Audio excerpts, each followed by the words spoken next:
When we received this email for this first blind date, there was a title which was not mentioned today. That was Who Did This? And I want to refer to this title.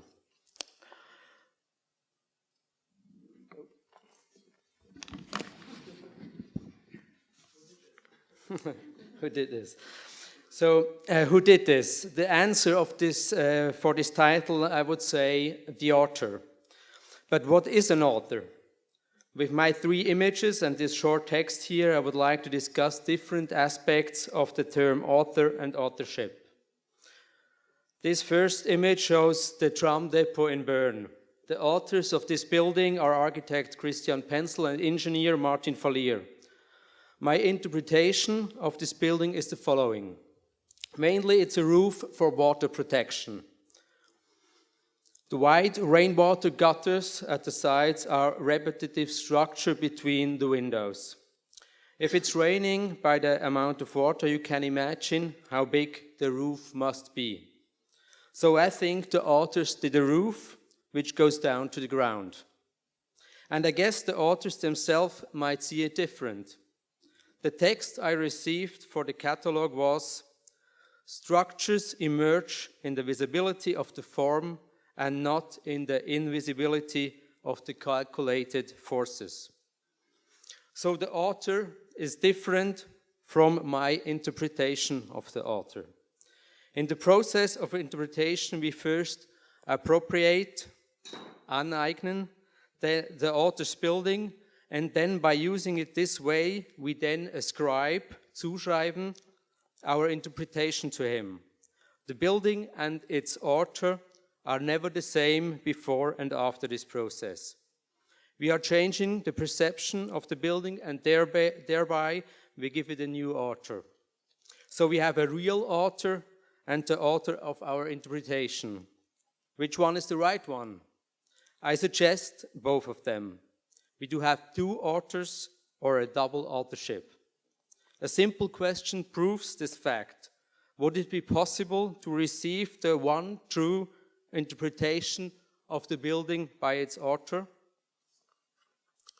This image shows a house in the garden, built without architect. We discovered it after clearing trees and bushes in order to build our project.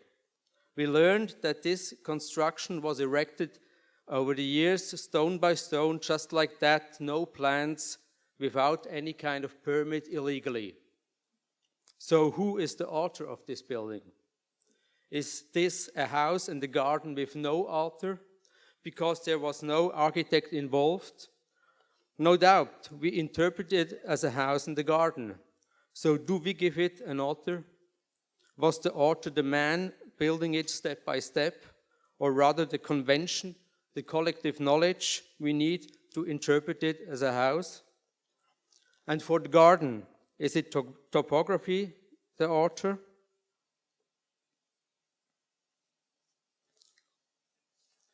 This last image shows our project for the extension of the Art Museum in St. Gallen.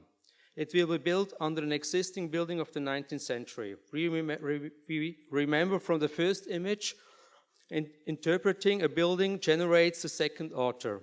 So by starting the competition, we already have a situation of double authorship.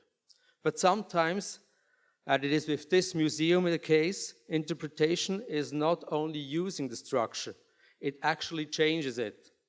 This project is an adaptation of a pre-existing building by a new one, and the 2 perhaps even echo one another.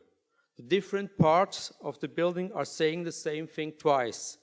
A combination of continuing and appending makes it possible.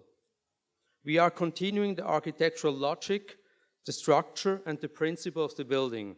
And at the same time, we are appending new special qualities, like here with the wall to ceiling. So we are respecting the existing and creating the new alike. To prevent a break, the new rooms have similar proportions like the old ones. There will be a continuity of the architectural space, although the new rooms have a specific character. Double authorship becomes active as soon as the new structure is mainly affected by the existing and the old building is reinterpreted. It is even achieving a new existence. It refers to the existing, but it's per se open and not limiting. It goes much further than a nice arrangement or a simple expansion. We are respecting the values of architectural heritage and the aesthetic and pragmatic needs of the present. Double authorship even opens a radical opportunity for future collaboration with following generations.